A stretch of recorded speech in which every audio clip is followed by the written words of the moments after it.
Well, hello.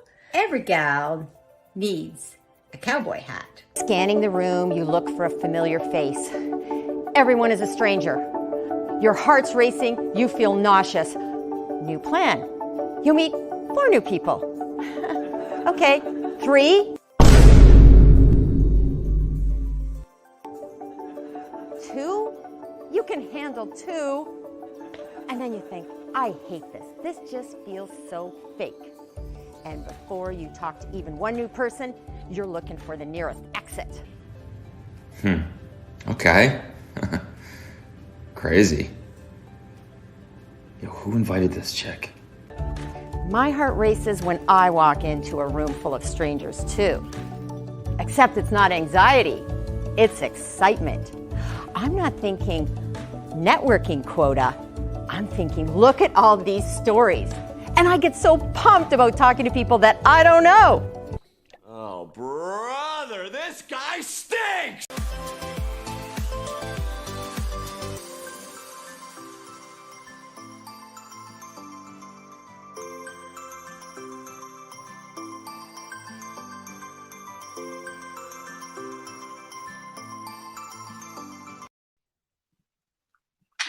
Well, hello, everyone. Welcome. Good morning, good afternoon, good evening to everyone that may be tuning in or even that may be watching later.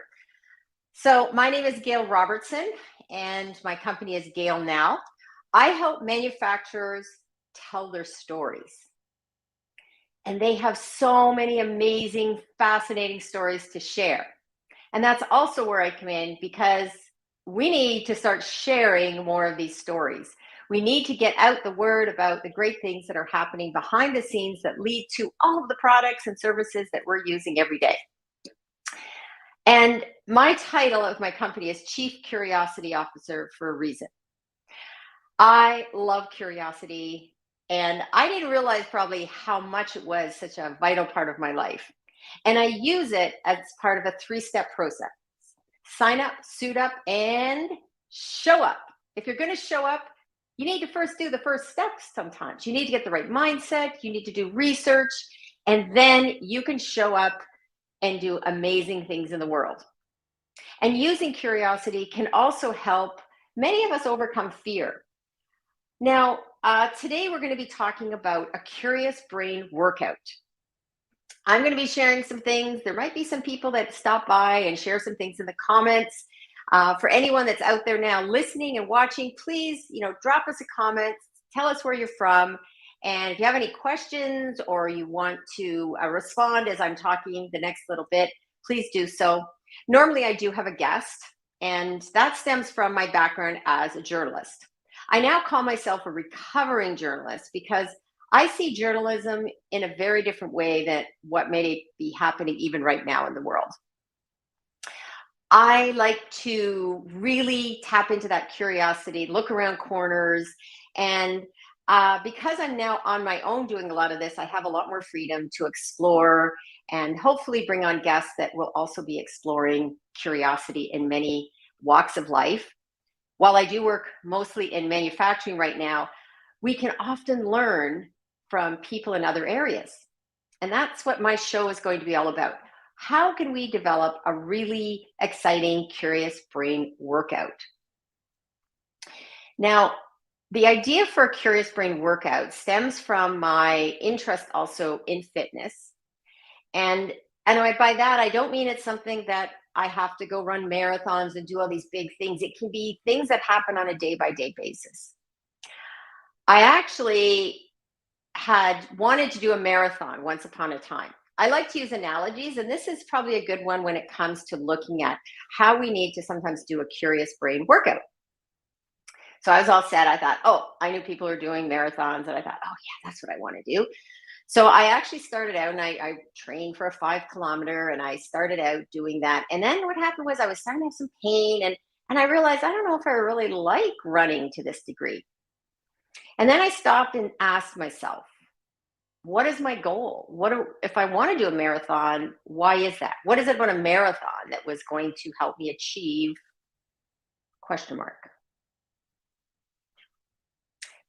So that's what got me thinking, what are other ways that I could still achieve my goals? And my goal really was to be fit, to be healthy, get some fresh air, keep my body moving. And ideally, I want to live a long life and be energized and be able to do a lot of these things. So instead, I shifted and went to looking at, well, I could bike, I signed up for curling, I try to eat healthy, I try to get a walk, get some fresh air. So now that doesn't mean I still don't like cake and I still don't like some wine and I can still enjoy life. But that was part of that setting those goals. The same thing is with our Curious Brain workout. When we want to develop curiosity, often it's about, learning how we can ask questions and learning how we can do. Probably there's three main areas that I would recommend if you want to start out on a Curious Brain workout. What is it, the goals you have? So here's three goals that I look at, and yours may be different.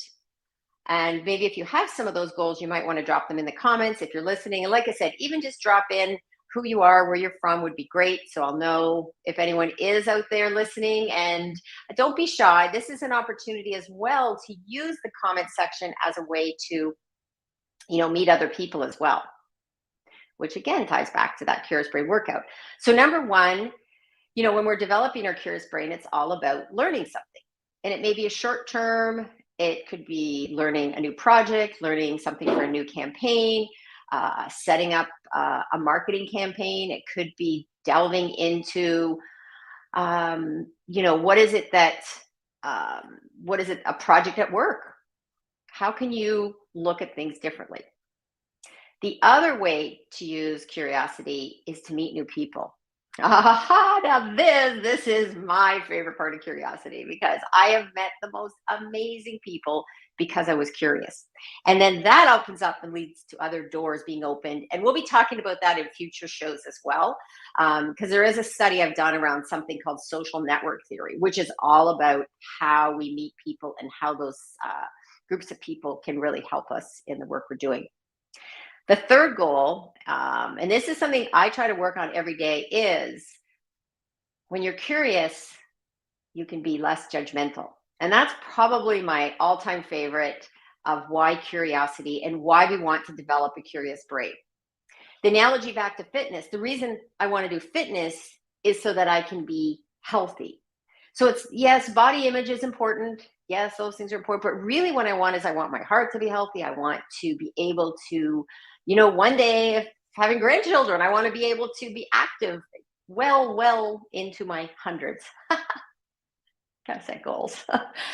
So those are the three things for me. So I see some comments. So we have Inger is here. Inger's also helps me in some of the work. So she's asked, what are some barriers to expanding your curiosity?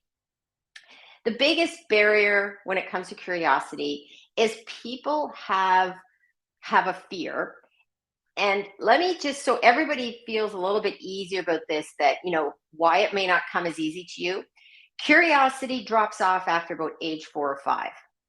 Now, there is a woman who's at Harvard, has done tremendous research. I'll be doing another show talking about that. Maybe even one day having her on as a guest. And I really want to explore the idea of the research she's done. She's done a lot of original work. And the study has shown that after about age of 4 or 5, our curiosity drops off. There's a whole bunch of reasons why that happens. Some of us can probably assume that. I personally think, and this is nothing against teachers or educators per se, but our education is set up to put people into boxes and to follow the rules. As classes get bigger, as teachers have more on their plates, as the rules become more intense, guess what? You have to keep people in line. So you want to control and put people, they become followers. So that is a big reason. If you want to find a curious person, chances are you're going to find someone who's a rule breaker. Just saying. Okay. Lori's here. Lori Nevin. Hello, Lori. Lori's from Central Washington State. And I know Lori from some networking I have done as well. Welcome, Lori. Great to have you here.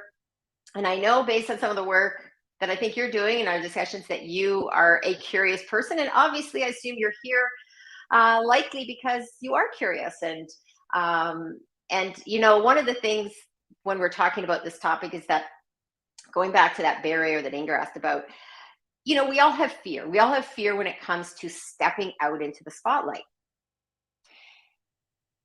There's a reason that the more successful people are tapping into their curiosity.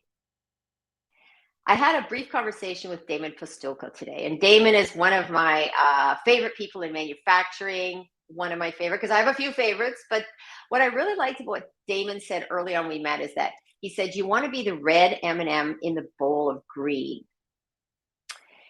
Well, for a lot of people, that can be very intimidating because we've been brought up also to worry about what other people will think. People are going to say something, they're going to laugh at me. Well,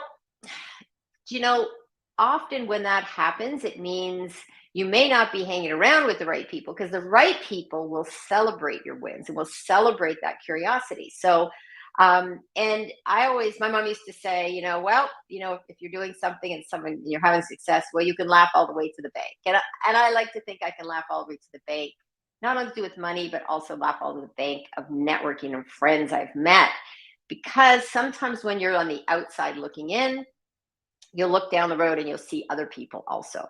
So I like to sometimes hang around with the people on the outside looking in, because that's where all the exciting things happen. So you don't always have to go along with the crowd, but it's not always going to be easy. And that's one thing about being a curiosity seeker, is that it's, again, going back to fitness, doing these things. There's so many things that will push us back from, fitness. Don't have time. There's all these shows that you have to binge on Netflix. So when you're feeding your curious brain, this means sometimes taking time to listen to podcasts, read a book. And there's nothing wrong with watching shows on Netflix either, but maybe putting things in balance. Welcome to Daniel Hall. He says, peekaboo from Maryland, USA. Peekaboo, Daniel, good to see you. I love seeing people from all over stepping by. Daniel, welcome. I love the smiling photo. Thank you. That's great to see as well. And then, so Inger has asked also, can curiosity help us step out of our comfort zone? I did not set up these questions with her. These are questions she has, because as I said, we are, and they're good questions, Inger. So can curiosity help us step out? The short answer is yes. And the long answer is yes. There really is one answer when it comes to, stepping outside our comfort zone involves sometimes doing things that give us fear, that give us even, I don't want to use the word anxiety, but give us some concern about being in that spotlight. Now, a lot of people say, oh, well, Gail, you like being in the spotlight. It comes easy to you. And yes and no. I'll say that to a certain degree, yes. But some of that comes with, I still get nervous. I still have to prepare. And it gives me some stress, but not to the degree that some people, where they actually make me feel physically ill. And there are people that I do know what that would be like. I mean, I don't know what it'd be like, but I understand, they've explained to me that's what it's like. But there are other ways to stand out in a crowd. You can also find other people that you can stand out with and have them help support you. And that's a great way to get outside your comfort zone, is to do it in a place where you know that you're going to get some help and support. I often have even told my son this, which is like, you don't have to share everything with everyone. You can choose who you may want to share some of your concerns with, and maybe even say, I want to go to this event, but I'm kind of nervous. Ask someone to go with you. A virtual event, ask someone to go along with you. Ask someone to hold your hand if need be in through some of these things. And there are people out there that would be more than happy to do that. I've helped people, taken them to events. And, a lot of it's once you get through that first fear part and they meet, all they need to do is meet someone that they make a connection with. And this has happened. I walked into a room with someone who was really nervous. They stood by me, but I would help find them someone to talk to. Next thing I know, I'm looking over at them. They're talking away, animated, having a great time. And that is a key to getting outside that comfort zone. The other part of curiosity that I touched upon is finding your own way to explore that curious brain workout. It may be a book, it may be a podcast, it may be music. Finding something too that's outside, like if you work always in one area, maybe shift over and read a magazine or a book or listen to a podcast totally outside your area. Give you another example of something just recently that I went through. And I welcome everybody. Keep dropping in the comments. I'm seeing now Anger wrote, getting outside my comfort zone does make me feel ill, but the benefits, including growth, definitely outweigh that. Can we get a high five? Can we get a high five for that? Yes.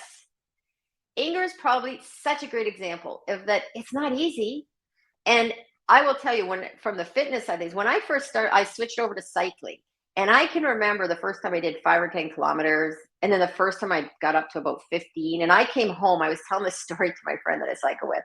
We had gone out cycling, it was kind of damp and rainy, and I'd gone out on my bike and it was cold. And we had gone probably about 15 kilometers.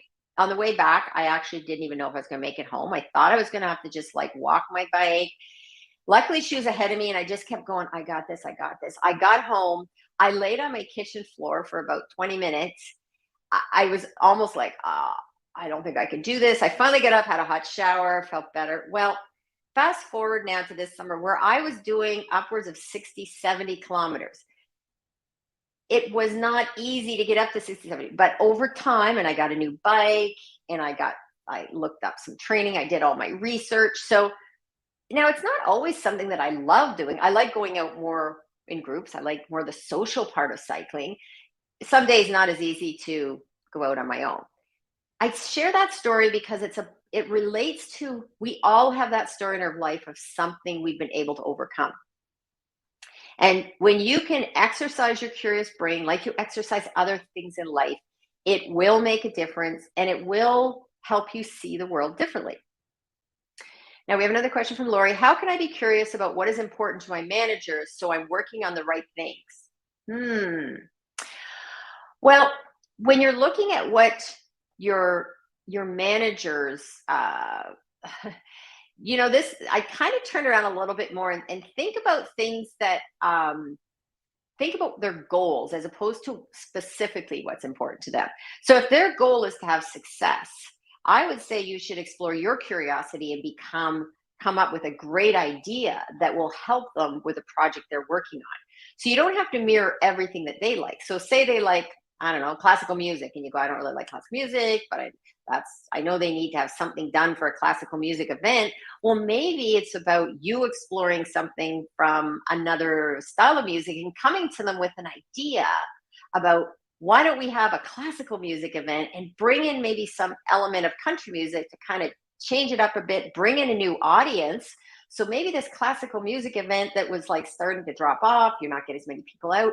Why not bring in a new group of people that may go, oh, I kind of like some of this classical music. So there's an example where you've addressed the goal or the problem of your client, which could be how to increase more people to the classical music event, but you're using your knowledge and your interest in country music to kind of blend in and bring that. Now I use the music event because I actually did way back, worked on a project like that, and I'd made a recommendation for that, because sometimes when you're bringing in two different views, that's where, again, the magic happens. I was just listening to a podcast last night. That will be for a future show as well, where they were talking about now, to me, this seems like so simple. Like the more diversity you have, the greater your product, the greater success you'll have. I think that, but there have been people do studies on this now that have shown how that actually does make a difference. So if you're hanging around only with people like you're not going to have as much success. And I will tell you, I've worked at a couple of places and organizations where they wanted people to disagree with them. Something. They didn't want yes people. And they have been the most successful businesses that I've worked with. And there was always that freedom to speak up and give your perspective. So let's go back to Lori's question. How can I be curious about what is important to my managers so I'm working on the right things? I think it's that may be a question about communication with them as well. And it may be also, I always find it goes back to ask what their goals are first. What is it the goal? What do you want to achieve? Because that's the best way to find out what they need. If they want success in a certain project, it may be that you don't have to go through steps 1, 2, 3. Maybe you can come out a different way and still get them their end result. this is where, when you're working in companies that encourage that, that it's very helpful. And I have found in my career that I've always gone down the path of what some may call maybe a little bit of a rebel at times, but in a good way, I think. But we kind of rebel, although rebels have a lot of power in our world. Rebels sometimes change how we see the world, how we do things. So, um, and I've just been very blessed with finding the right places to fall into where people appreciate that part of me, that I'm not always going to just say yes and agree with everything, that maybe I'll ask some more questions. So that was a really good question, Lori. I don't know if I've completely answered it, but if you want to talk more about that even offline, I'd be happy to talk to you about that, because I have gone through that as both a staff and a manager, and making sure that you have the right, that you're going in the right direction. Because if everybody's pulling in a different direction, you're not going to have success. So it is important to say, where are we all going? There was a great movie director, and I forget the name. Someone asked him, they said, "What's the difference between a good movie and a bad movie?" And he said, "The difference is, in a good movie, everybody is pulling in the same direction. Everybody is focused on the same goal." I think in any relationship, in any workplace, if you can say, where are we all going, and let's try to pull together, that's where you're going to have success.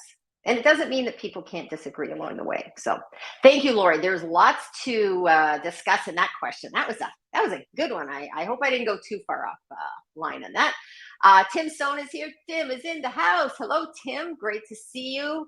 For anybody that wants to explore the curious side of live streaming, I know Tim does that, but he also does a great show talking about people that have dealt with cancer, dealing with cancer. It's really an interesting, wow, I sat in on that show a couple times, and wow, some really interesting discussions, and makes you really think differently about cancer, and how we talk about it, how we maybe need to talk about it a bit more.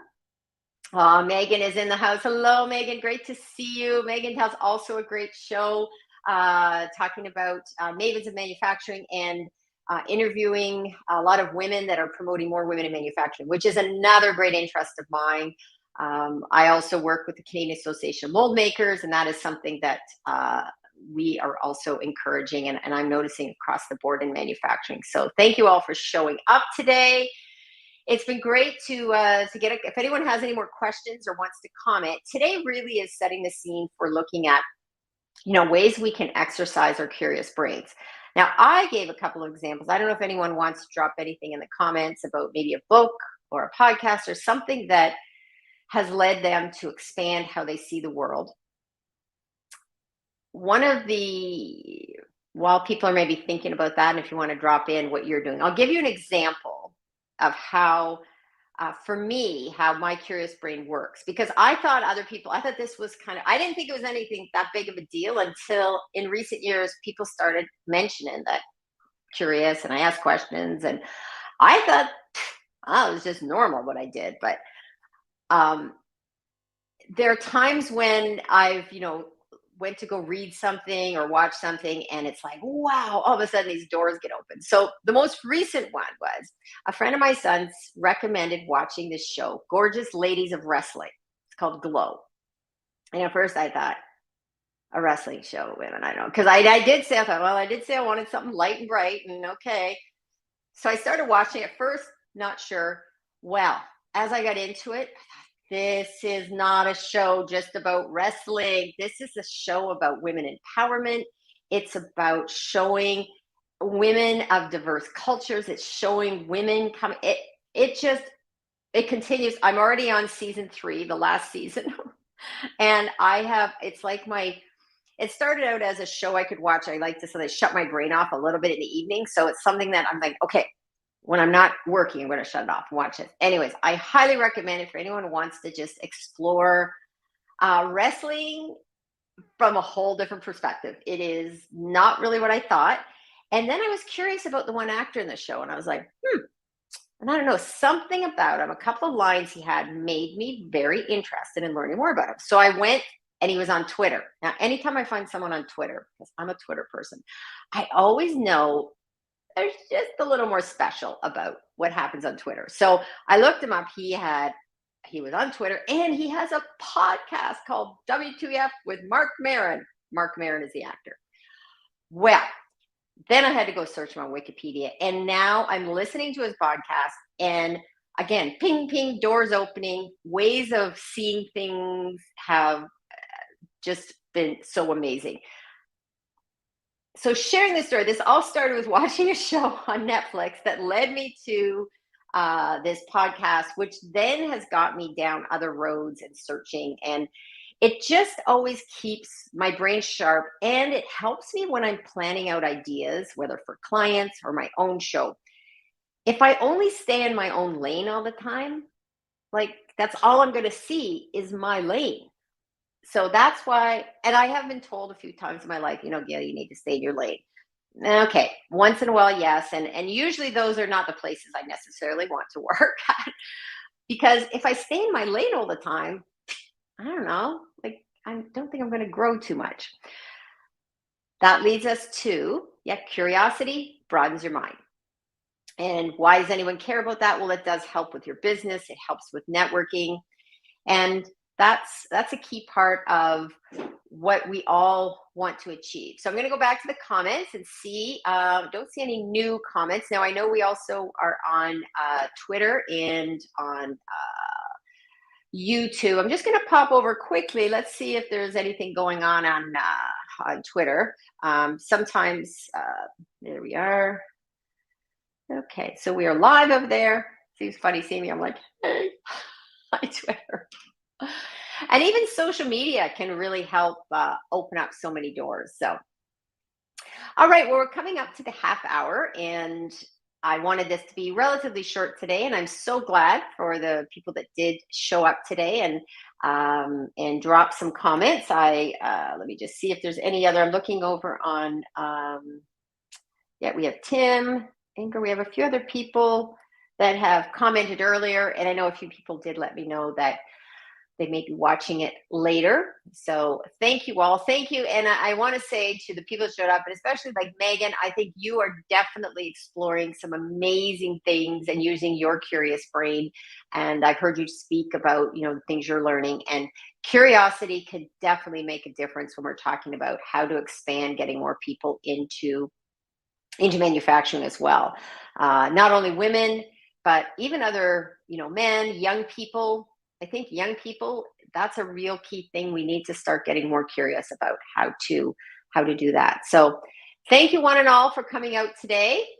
We will see you soon. And I have some plans in the new year to be talking more about the Curious Brain workout. So please, if you think of anything, if you're watching this later and want to send me any ideas about how you explore your curious brain, please send them along. I'd love to hear about, podcasts that you may be listening to, or something that might resonate, especially from a manufacturing perspective.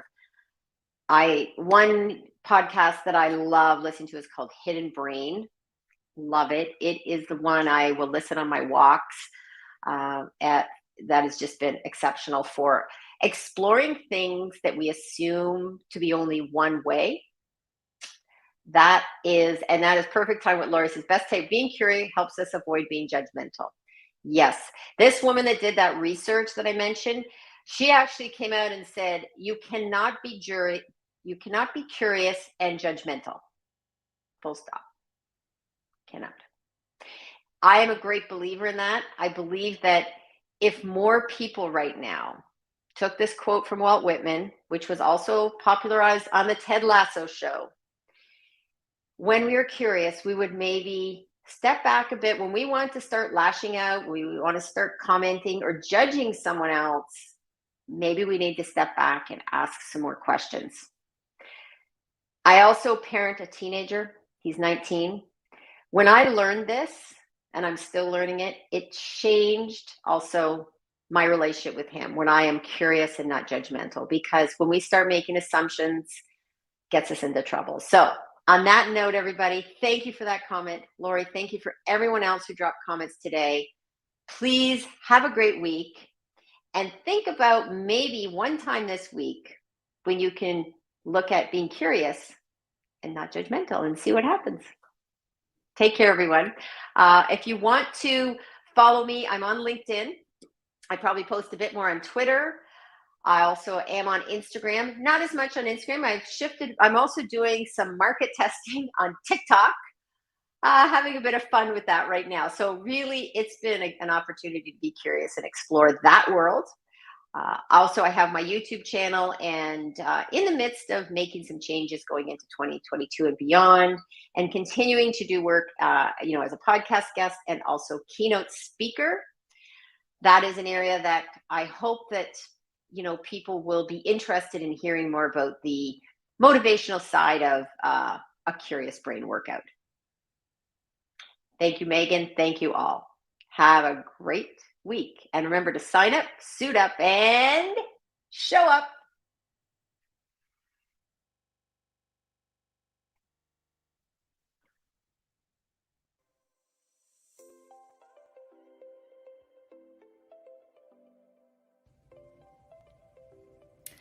Well, hello. Every gal needs a cowboy hat. Scanning the room, you look for a familiar face.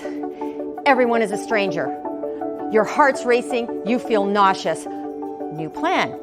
You meet 4 new people. Okay, 3. 2. You can handle 2. And then you think, I hate this. This just feels so fake. And before you talk to even 1 new person, you're looking for the nearest exit. Okay. Crazy. Yo, who invited this chick? My heart races when I walk into a room full of strangers too. Except it's not anxiety, it's excitement. I'm not thinking networking quota. I'm thinking, look at all these stories. And I get so pumped about talking to people that I don't know. Oh, brother, this guy stinks!